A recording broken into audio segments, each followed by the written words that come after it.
Good evening, everyone. Tonight we have a very nice treat. We have Dr. Blatman here. He is a orthopedic surgeon. That's correct. And he has been retired. He spent some time in the military working in a pulmonary center or two. So he understands how dust and everything affects your lungs. And that's actually what he's going to talk about tonight, and the toxicity and problems that dust and turning can have with us and how to protect ourselves. I'm going to turn it over to the good doctor and let him do his thing. All right. Thank you. I'd like to thank John for inviting.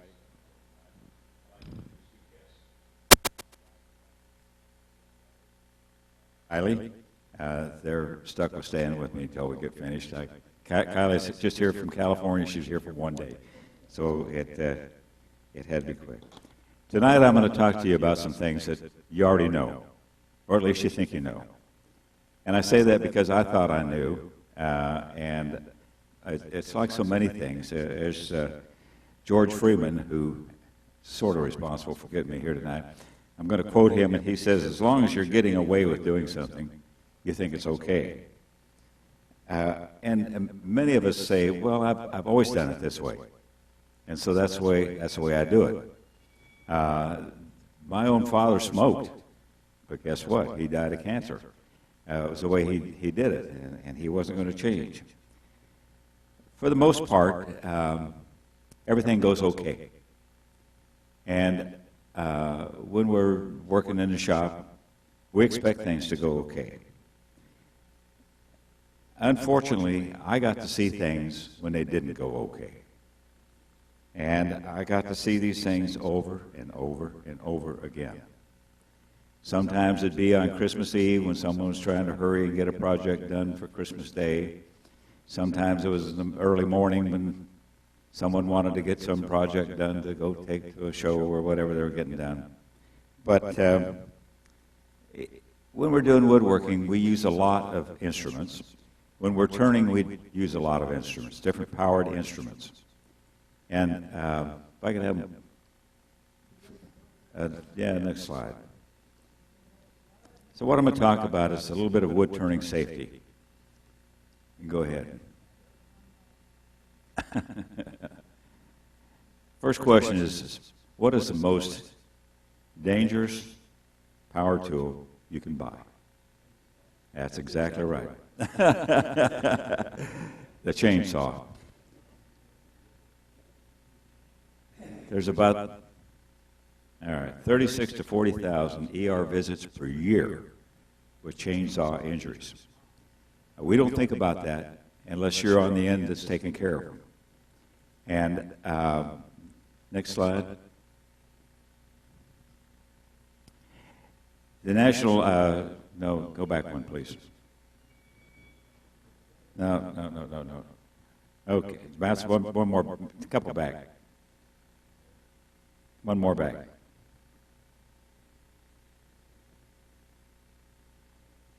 Okay. The National Injury Surveillance System between 2009 and 2013 showed 115,000 chainsaw injuries. 95% are males, usually young males, 30 to 59. The medical costs are about $350 million a year taking care of chainsaw injuries. Average is about $12,000 each injury. It's a significant number that we don't ever think about until we have to shell out some of the money. Next slide.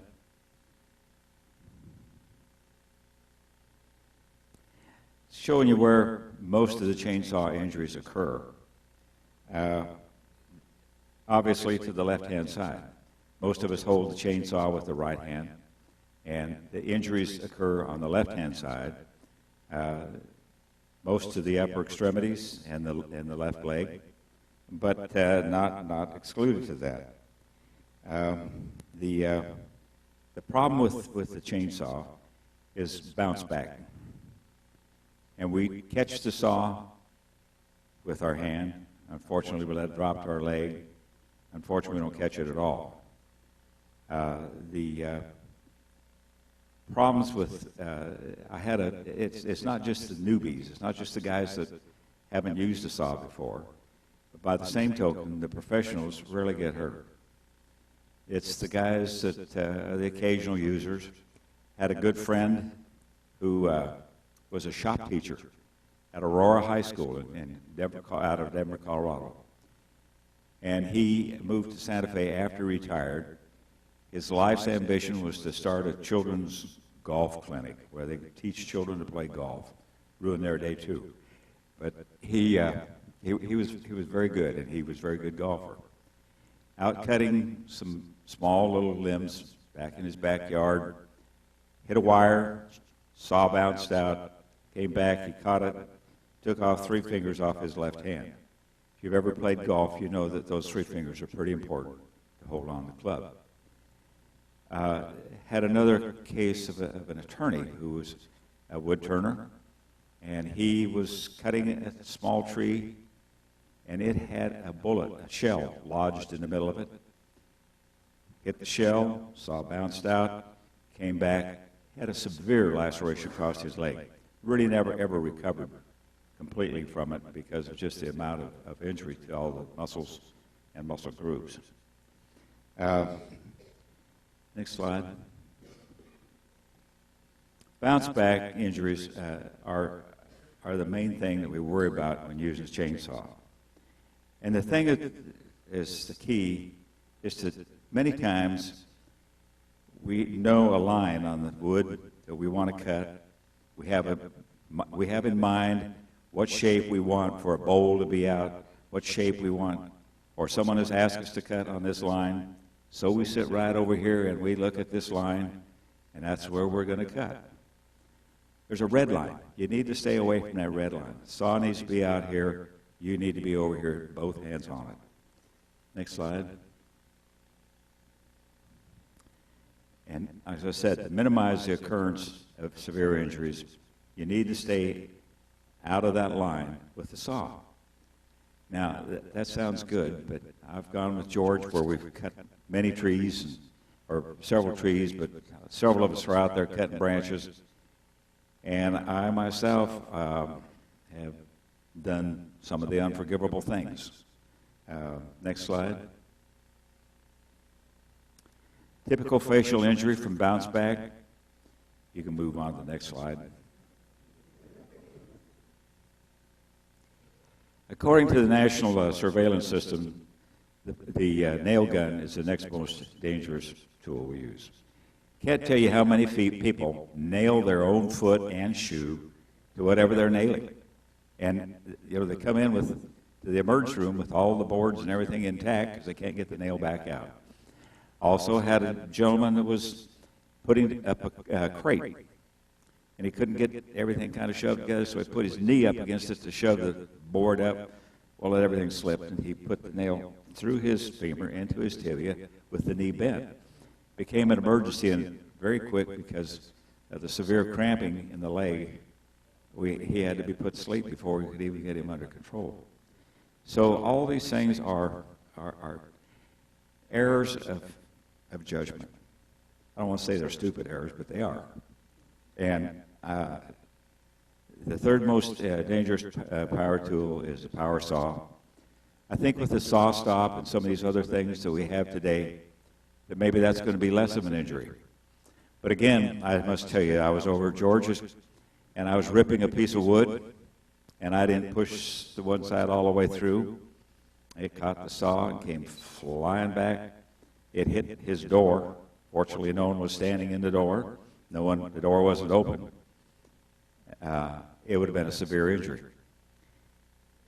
You can't stop the piece of wood after it's got started. Only thing you can do is prevent it. Don't ever push anything through the saw with your fingers. If you have a stick or anything else that you can use the stick, push it through. Make sure you push it all the way through. If you do happen to cut off some fingers, I must tell you, take them, have somebody put them in a clean plastic bag, put them on ice, and take them with you. Because today a lot of them can be reimplanted, and at least you have a finger. It's the pits to have a glove. I mean, you have a glove with 4 fingers, and you only have 2 to put in it.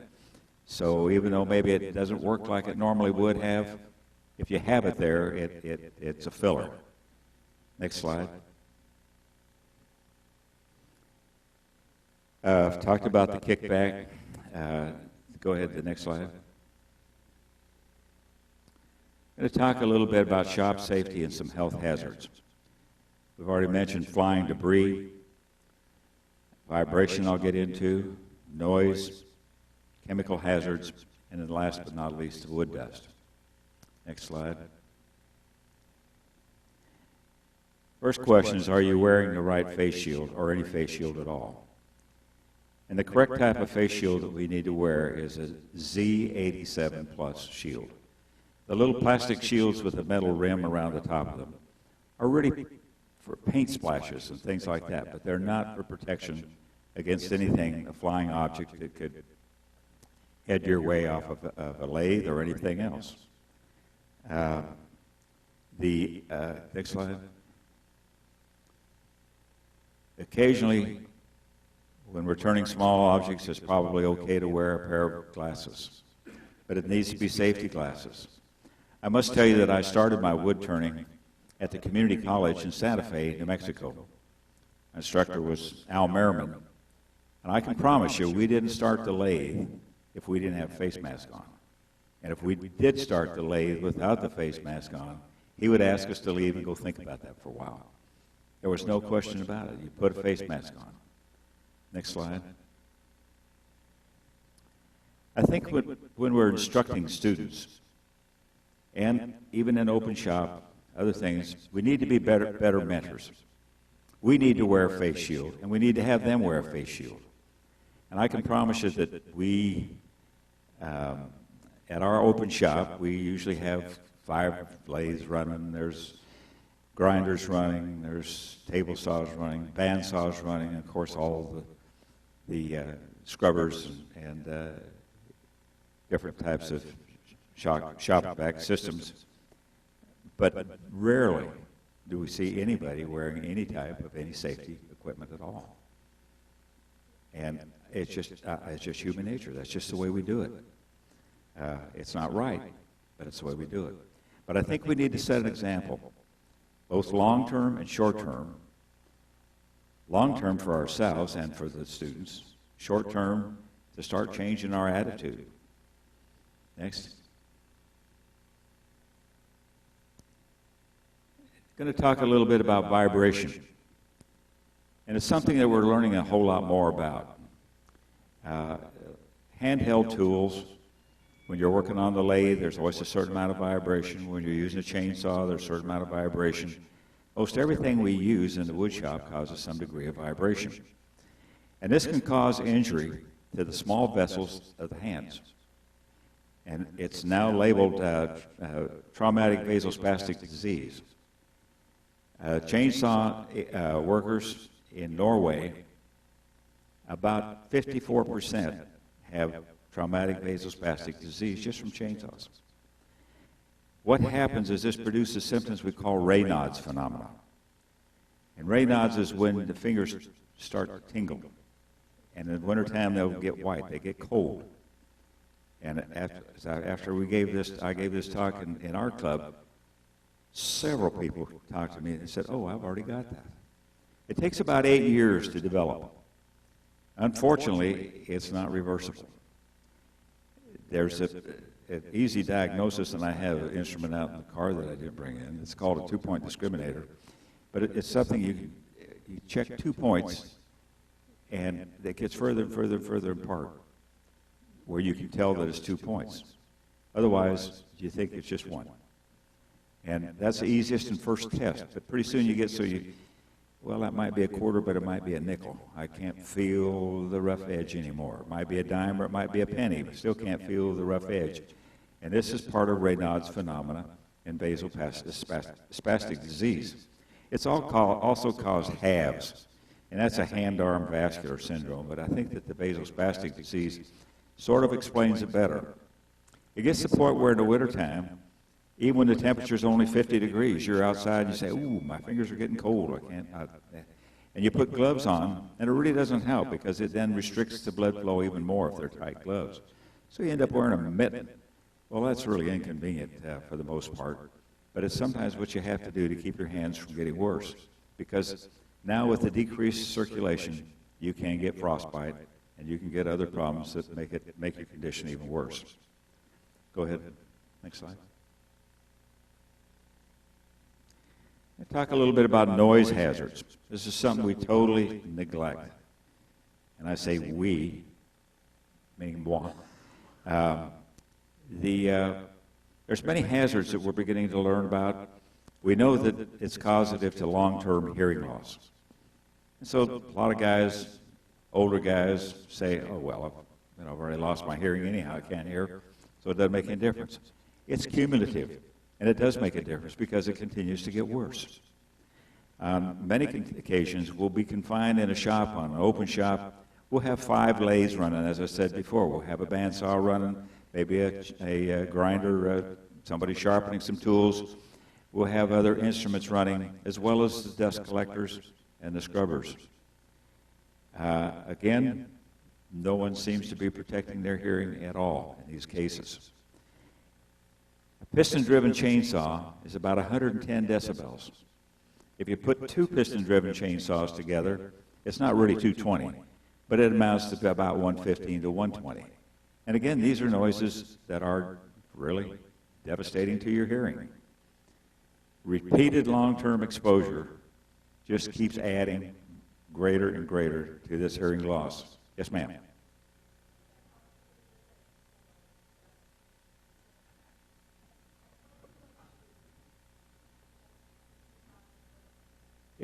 It starts at about 90, 95. Our hearing range is 20 hertz to 20,000 hertz. And it affects us in different pitches. I can't, all right, my wife's here, I got to be careful. I don't hear the higher pitches very well anymore. But I speak in a lower tone, so it doesn't matter. But I can hear men talk. But sometimes women, I can't, it's hard for me to hear them because I've lost that. So it's an excuse, guys. I mean, it works. I use it frequently. Okay. Anyhow, it's you know, the thing of it is we're out on a mower or we're using a chainsaw, no ear protection again. And it's just one of those things that we have to start thinking differently about how we treat ourselves. It's how we deal with our own systems. Next slide. Going to talk a little bit about chemical hazards. Polyurethane makes a beautiful, long-lasting sheen. Some of the woodworking over here that has polyurethane on is absolutely beautiful. Polyurethane is a toxic chemical, and it has to be treated with caution. I know that when George puts 7 or 8 coats of polyurethane on some of his bowls, vases, and all, he'll have both ends of the shop open with 4 or 5 fans running, the scrubber, everything going. But a lot of us sit in there in our little room and we're painting on our polyurethane, go sand it off a little bit, paint another coat on, with no thought about what we're doing to ourselves. Polyurethane is a petrochemical resin, and it contains isocyanates. These are chemicals of urethane and cyanide. There's a lot of things that we use contain cyanide, and years ago, cyanide used to be hard to get. And today, I guess you can't. I know that when I was a kid, we used to try and get cyanide to kill ants with, if you can believe that. The cyanides are known respiratory toxins. They produce asthma, headaches, vomiting, nausea, shortness of breath. You have to remember that when you're removing polyurethanes, the dust is just as toxic as when you're putting the stuff on in the first place. In fact, probably more toxic, because now you're getting fine particles in. Because it's on the first sanding, we use fine sandpaper. We don't want to mess it up too bad, but we want to use fine sandpaper. Next slide. The short-term effects, not usually a problem. It's the long-term or repeated effects that can bring about serious problems. Because many chemical solvents are absorbed through the skin. We use patches to give medications now. We use patches for different types of pain control, patches for a lot of things where the substance has to be absorbed through the skin. Well, these things are absorbed through the skin also. And most of it is the problem of the solvents that are in these things that cause the problem. Polyurethane aerosols. I have my little can, and I shake it up, and I spray it and all this stuff. You ingest this stuff into your lungs, into your mouth. If you do it into your throat, it starts causing gastrointestinal problems to boot. Next slide. Varnishes are acid-catalyzed coatings that contain formaldehyde. Now, a lot of problems with formaldehyde. A good example is after Hurricane Katrina, there was a company in Oregon that built several hundred mobile homes to send down to Katrina, down to New Orleans for the victims of Katrina. Well, the wood they used had so much formaldehyde that the things weren't livable. And so all these motorhomes, or not motorhomes, but trailer homes, sit unused. They were never occupied. Solvents and varnish can contain toluene, xylene, methyl ethyl ketones, the methyl isobutyl ketones, methanol. I can tell you a little bit about the toluene. Toluene is a universal solvent. And for those of you who have ever used cactus juice to harden wood, what you're using is methyl methacrylate. And methyl methacrylate is a polymer and a monomer that's mixed together. It's with vacuum is sucked into the wood to make it harder. First reference I could ever see about that was in 1980 out of Brigham Young University. We use methyl methacrylate in many different systems.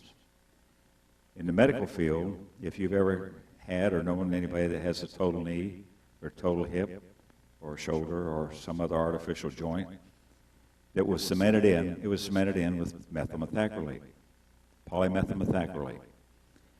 And methyl methacrylate is a very common substance. You know it as plexiglass. But we used a catalyst, and it would speeded up the process of this setting, so it didn't have to sit for a long time, because you can't leave the wound open for hours while you're waiting for the cement to set up. We would stir this first in a liquid form. You pour the monomer on the polymer, and you start mixing it all up. And when it finally got sticky enough that, like putty, you could pick it up in your hand, you start working it, so that you could then put it wherever you want it to be, where you're going to put the prosthesis. Well, after a very short period of time, we noticed that our hands were starting to break out. There's a problem, so we wear 2 pairs of gloves, 3 pairs of gloves, whatever it did. Didn't work. It still worked its way right through everything. We solved the problem, had the nurses mix it. No, that is partly true, but we didn't do it for long. We got mixing bowls that had suction on them, and we'd get the fumes out of the operating room and make it so that it was safer. My wife is the operating room nurse, is why I say that. So she would confirm that part of it is true. 2,4-paraditoluene is a universal solvent, and it gets in your lungs, it gets everywhere, and you really have to be careful about using it. Go on to the next slide. Go ahead. It will go through just about any. We tried every type of glove you can imagine to mix it. We even had some guys bring in these things we had to sterilize first up. We couldn't do it with anything else. But we tried everything. And short of putting it in a metal bowl with a cover on it and a suction tube on it, we didn't come up with anything.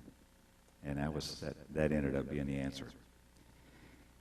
Short-term effects are to the eyes and throat, can cause headaches, dizziness, confusion, nausea.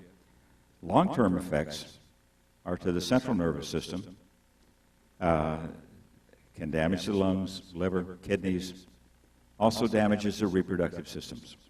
And this is more important in the youngsters.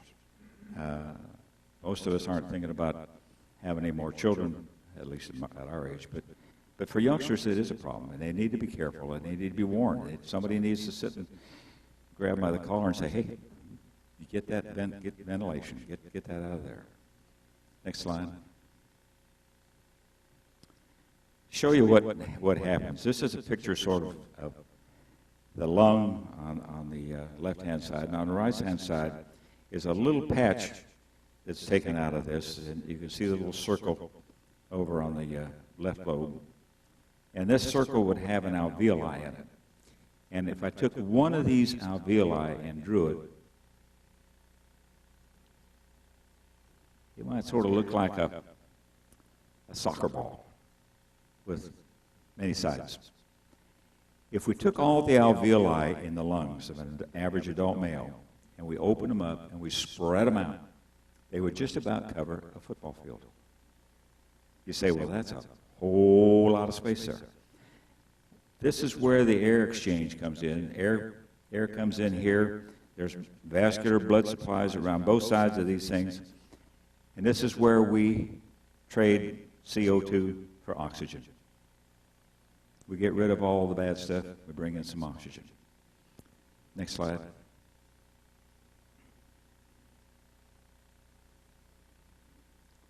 This slide, by the way, is drawn wrong.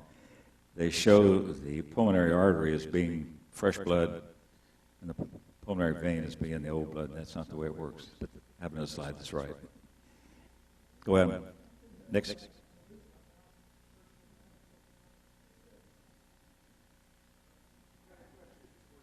Uh-huh.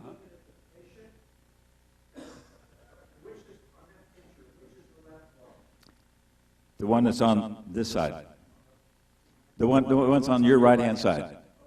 That's the left lung. That's exactly right. Cardiac noxious. Heart sits a little bit off to the left in most of us. Sometimes it's centered, sometimes it's way off to the left. Okay. And you're working on it. That little circle is what this represents up here. So if you can imagine a whole bunch of these things being here together, on and on and on.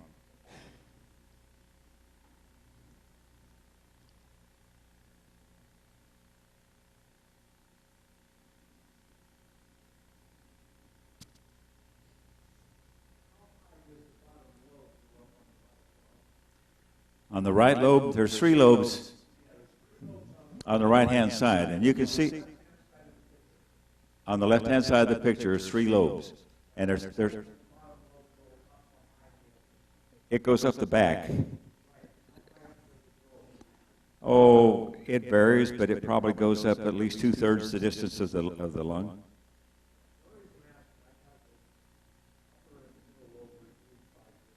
Uh-huh.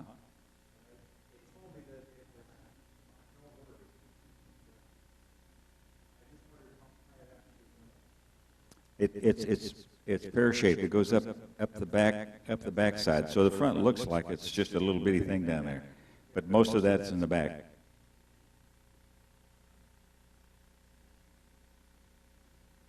We making any progress?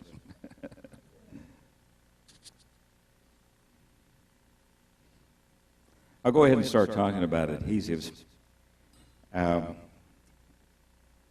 We more and more are using adhesives. I had the opportunity when I discontinued my practice of medicine. I decided I was going to invent a bone glue. And I decided, kid comes in, broken arm, all you had to do is put it back straight, squirt some glue in there, and send them out, and they'd be well. I got together with a bioadhesive guy. In fact, he was an adhesive specialist from the University of Oregon. He's the one that finally figured out with NASA how to glue the tiles on the space shuttle so that when it returned, they wouldn't come off. And Darrell and I worked on this for a long time. We had various different types of glue that it ended up that most of them were cyanoacrylates. Again, the tip-off for the name cyanide and cyanoacrylates, it's CA glue, what you use. But all of these had different formulas. Some had long chain formulas, some were short chain. And the problem is ordering these things. It's hard to get some company in Europe to manufacture a certain type of glue that they're making. They want to send you a barrel full of it. Well, we didn't want to buy a barrel full of it. We're going to buy a little bit and try it out and see what's going to work. And we finally got down to where we had bones where we could take sheep bones or cattle bones and put them. We had a machine that was a tensiometer that we could bend them, and they would break in a new spot, but not at the glued spot. And then we finally got so that we could do it in a moist atmosphere. And we went out to California to present this, and they told us that the FDA had outlawed cyanoacrylates for internal use in the body. And that was the end of that. We probably should have gone on to work it out on the veterinary side, but by that time we were so discouraged we just flushed it and gave the project up. But I can tell you that when we're using glues, and we use CA glues, when you fill up a crack and come back and sand it, all the little dust that you're getting is still CA glue. And when we start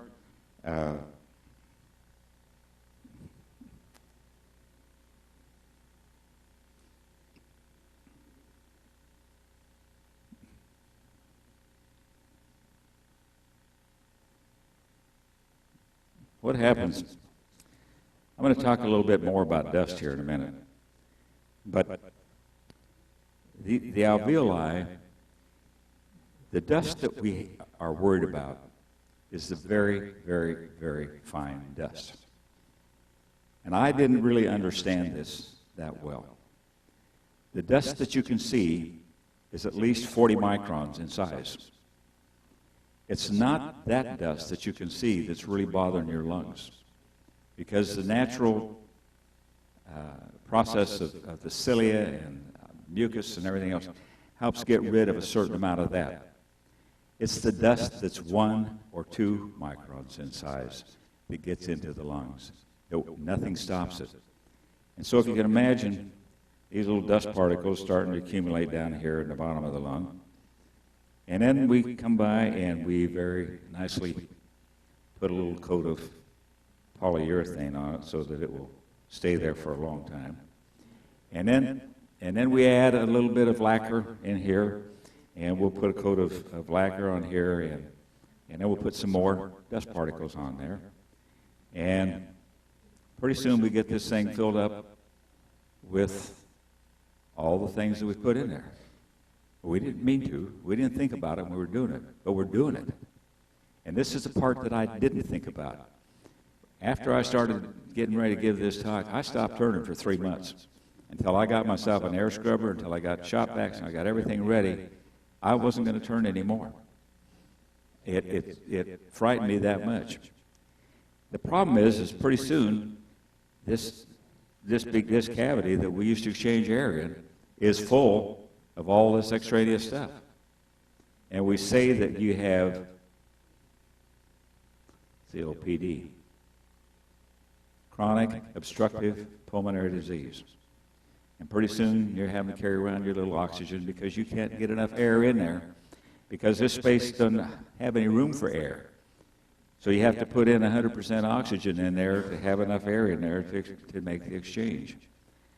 We're good? That's fine, yeah, that's fine. That's my dust slide. You can go on from there. Oh, smoking adds that to it. There's a nice coat of tar in there. You put this coat of tar in there, and then the dust even sticks in there better.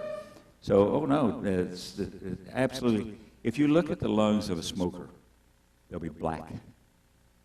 I mean, if you have the opportunity to go to a morgue and see the autopsy, the lungs are black from the tar that's gone into the lungs, and they've totally coated the lungs to where they're black.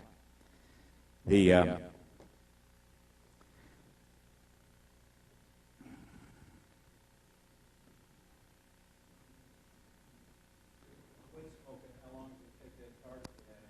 well, it does.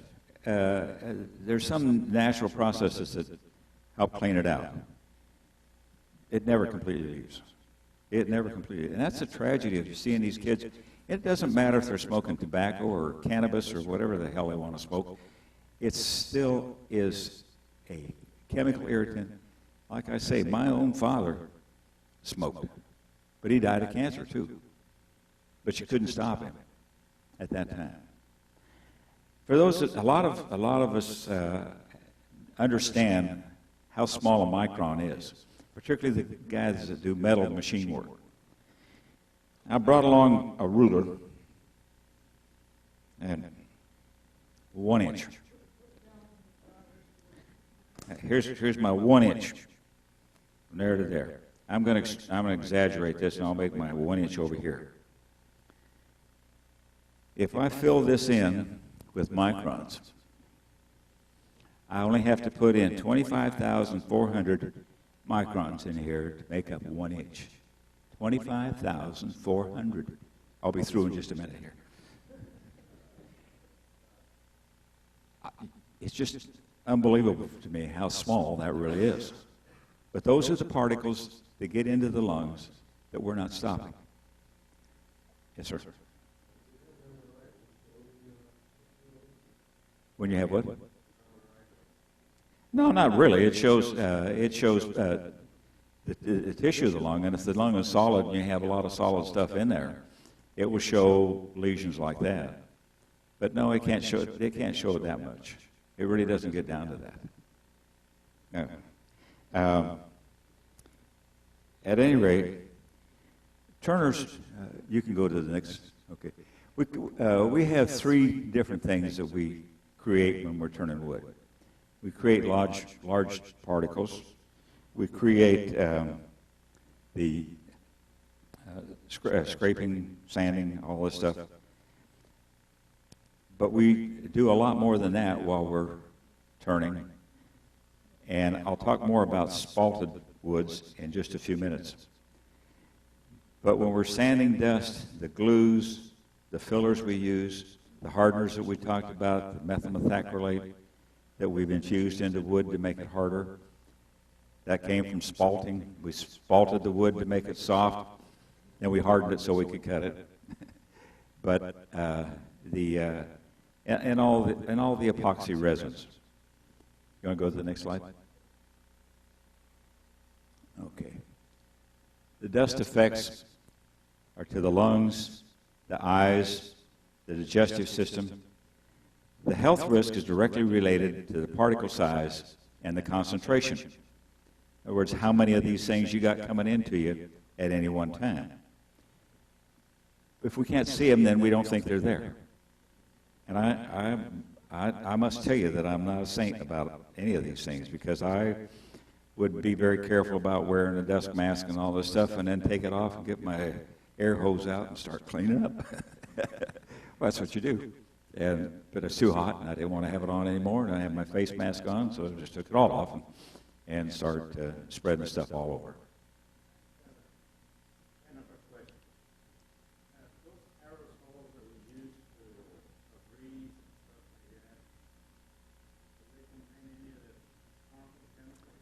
Some of them do in the carrier that they use, but the FDA is getting better about it. A lot of this was not controlled at all by the FDA. Everybody always supposes that because you can buy it on the shelf, it's safe. Well, you can buy vitamins on the shelf. There's no control. Nobody looks at the vitamin and says it has so much vitamin D in it. They don't care. They can be selling you an empty pill. It doesn't mean a thing. It doesn't have to be anything. There's no control.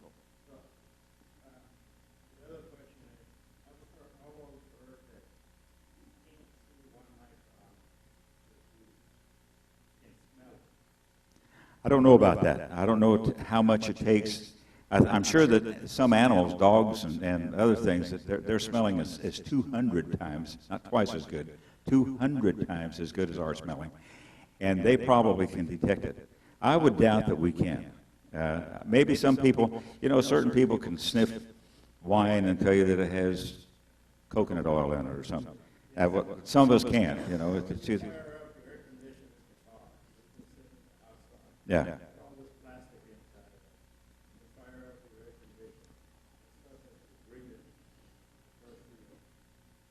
It's like everything else. It makes good sense to just open the windows and let all that air get out of there until it's fired up. It's just common sense. I always, when I first get in, it's hot. I open the windows, let some air get through there first, and then go ahead. Yeah.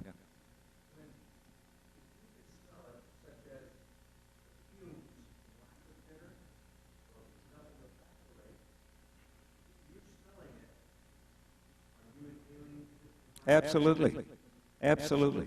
That's how you got it into your nose. That's where you got it to the receptors where you can smell it. Well, I'll get to that in just a minute. Anyhow, we can continue on. Next slide. Okay, we've kind of already discussed this. The smallest particle you can see is 40 microns. And that's 1/25,400th of an inch, and I still just can't realize that. Particles of 10 micron really probably are still not the real problem. It's the smaller ones, the 2, the 1, and it's the 1 micron and even smaller that cause these deposits to occur down here in its lung that we're filling up with all this dust and all, then put a nice coat of polyurethane on it, and put a little bit of CA glue on it, and then all of a sudden we can't breathe. That's strange. Hard to believe. Next one. This is a picture of the bronchial tree, trachea on the top, and the bronchial tree. Go on to the next one. This shows again the alveoli, and this is a better depiction because it shows the arterial blood coming in as blue and the venous blood going back to the heart as being red. But again, it shows the alveoli down there. And if you fill all this up and continue to fill it up, then all the air that you think is coming in there, there's no room. There's no room. And this is, you keep hearing all the time about people with chronic obstructive pulmonary disease. It's obstructive because they can't get the air in. You can't blow air out that you don't have air in, so you can't get more in. Go on to the next slide.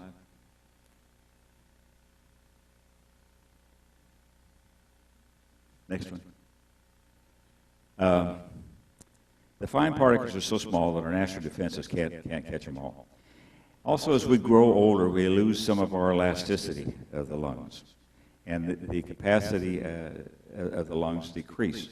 Also, we start to bend over a little bit so we don't expand the lungs and the apices of the lungs. The National Institute of Occupational Safety sets standards for a maximum amount of fine dust allowed in the workplace. When we use fine sandpaper, we exceed that level by about 100 times. And we're not thinking about it. We don't even, that's when we put on our polyurethane coat, we use fine sandpaper because we don't want to screw it up. We're going to put on another coat, but we just want to make it rough enough for the next coat to adhere. And that's where we start getting into trouble. Go ahead, the next slide.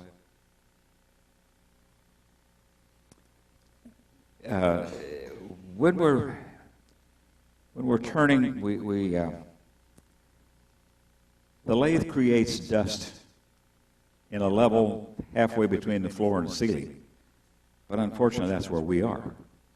And usually we're right over it while it's happening. And then we are doing a hollowing, and we take the air hose and we stick in there, and we get down there and we look, and we blow all the dust out. And we don't have masks on. We breathe it all in. But we do it. As I said, I'm no saint when it comes to anything. One of the things I want to talk a little bit about is spalted wood. Spalting is a natural decay process of wood. With the advent of all the exposure of floods and all the other stuff, we become more concerned about mold. And in this case, we're talking about black mold. And black mold, there's a huge difference between black mold and decay mold. The black mold is I'd pronounce this for you, but I can't.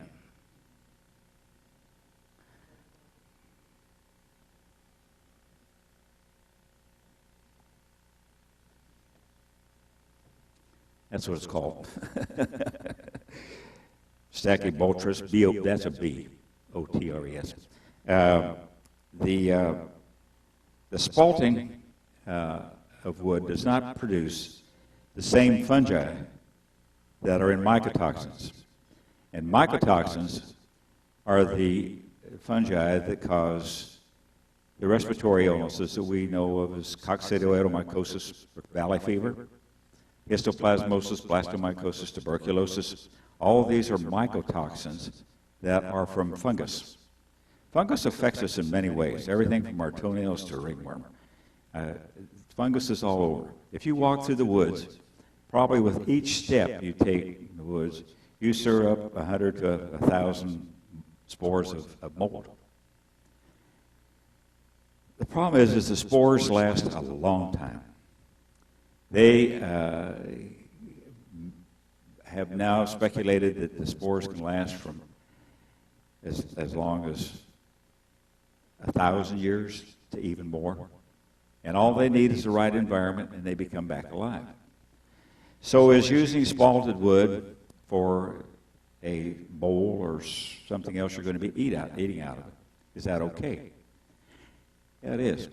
If it's dried, if it's sealed with polyurethane or whatever you're going to use to seal it so that the spores don't get out. And but the problem is, you know, people say, well, I'm just sanding this. Again, the spores, when you're sanding a bowl that has been spalted, you're getting all these spores in your lungs. And it's another one of these layers that we were talking about, that given the right opportunity, all of a sudden they become a problem. And you have some sort of systemic infection that you can't control.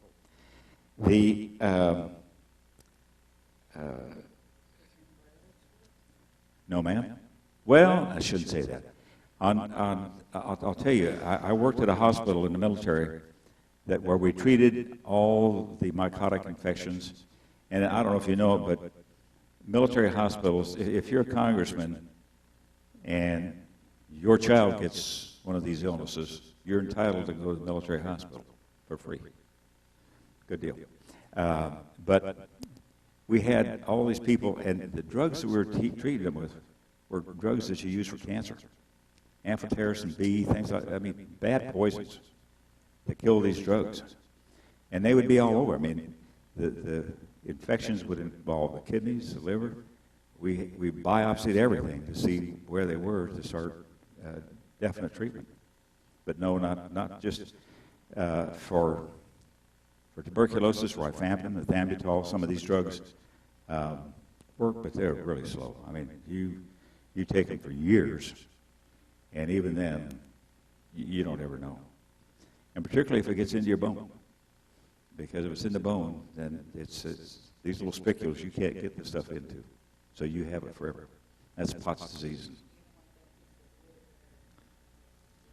Mm-hmm.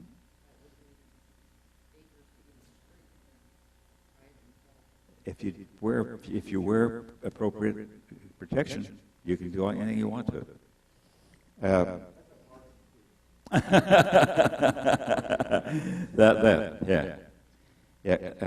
We can go on the next slide.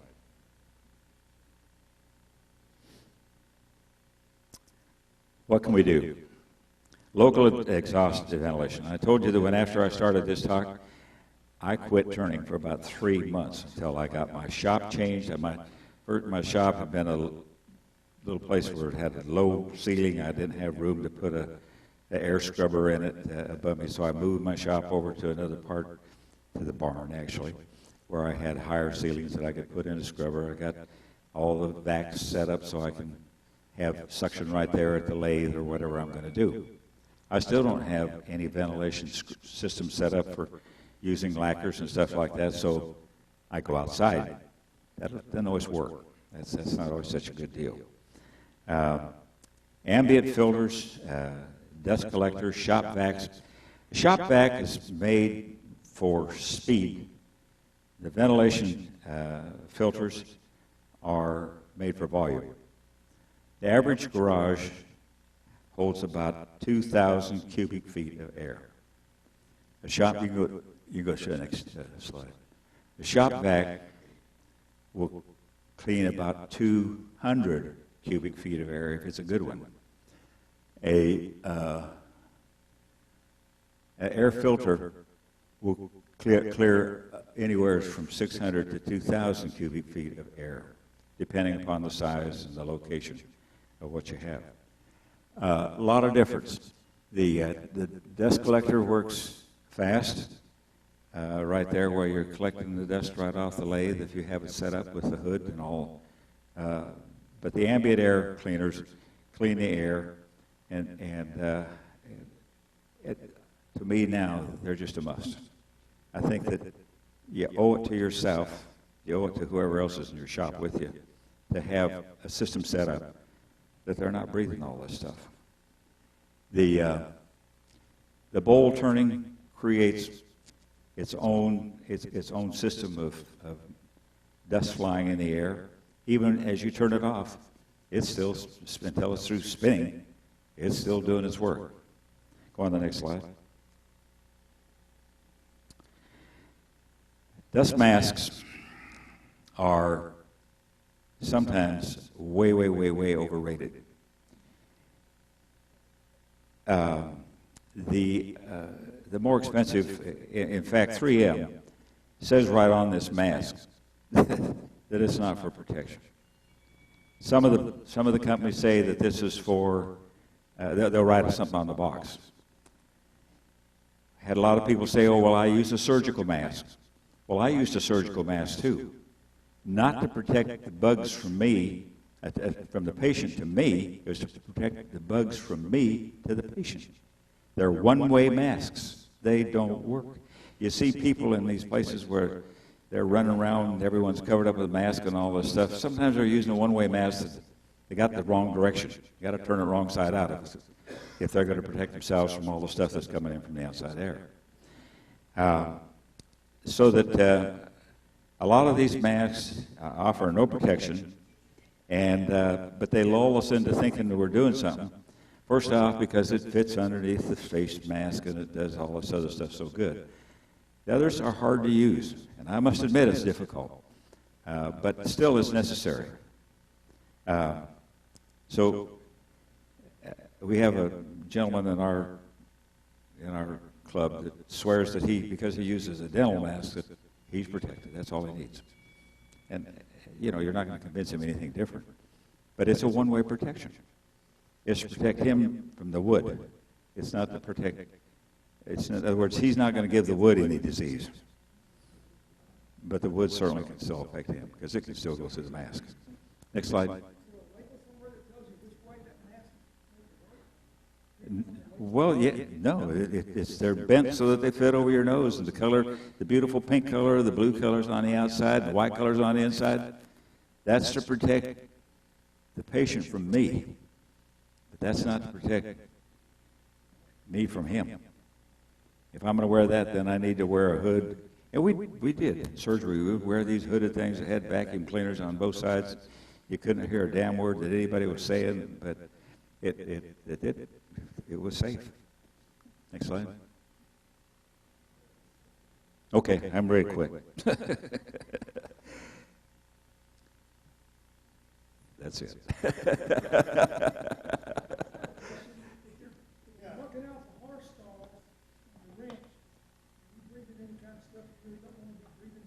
Absolutely, and I do it every so often, but I don't do it any more often than I have to. Yes, we we went riding Saturday, and I came home and had to clean out the trailer, and no, I was in there, dust throwing out all this stuff and everything else, and no, I didn't have a mask on, and no, I didn't intend to go get a mask on. And until I got through, I didn't think about it, and then I thought, what are you doing? Yeah. Excuse me, go ahead.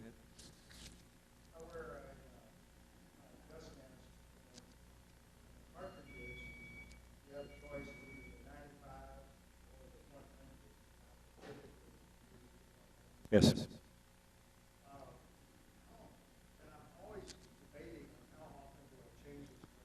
You know, I don't know, and I've been trying to. I'm trying to get to a.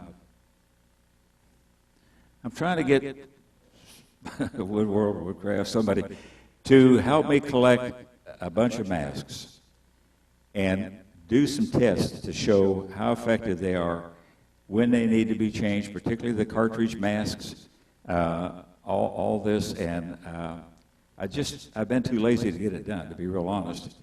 It's not that I haven't had people volunteer and to help me get the masks and everything else, but I haven't done it yet. But I can't answer your question. I don't know. I really don't know.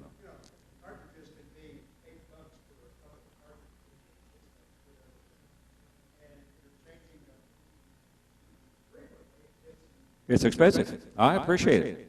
I appreciate it, but I can't answer your question because I don't know the answer. I could give you what I think, but that would be, you know. Yes.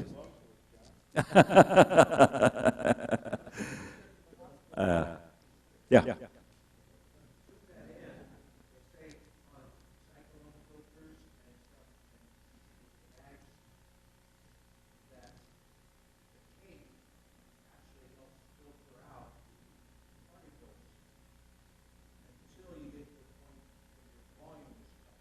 That's right.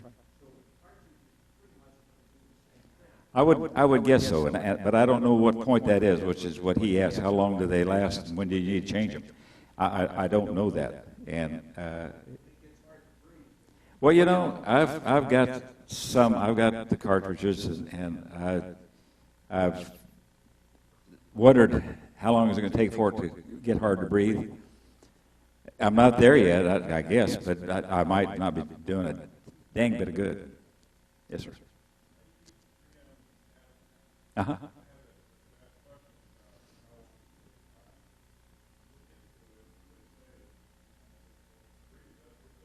Yeah.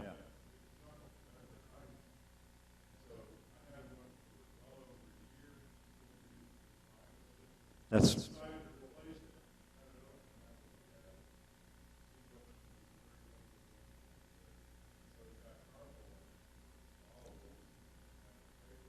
mm-hmm.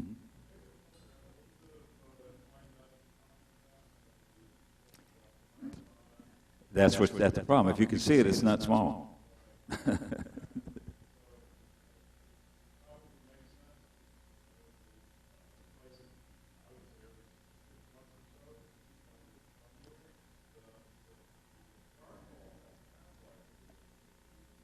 Yes. But that too, and that's a big help. That's as far as the adhesives and the polyurethanes and all that stuff. That is a key, and I think that that's something that really need to think about. Yeah.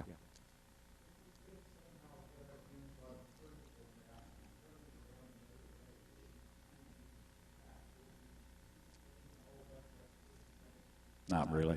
I mean, it would be so minute that I've worn these things for a long time. Or wore surgical masks for 30 some odd years, 35 years, and I had very little faith in them. We wore them, but when we started, to prevent infections with hips, then we wore a hood where the air was sucked out. There was new air coming in, the old air was sucked out, so that absolutely no air that we were breathing that got to the patient. And by the grace of God, I did a lot of total joints, but I never had any infections. But an infection's a disaster. And so is all this stuff to our lungs. It's a disaster. But it's happening, and we kind of let it happen, and we say, well, shoot, I didn't know that was going on. Well, you kind of do, you know.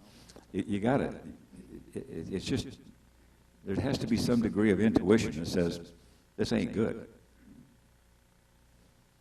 Okay. John, thank you for having me.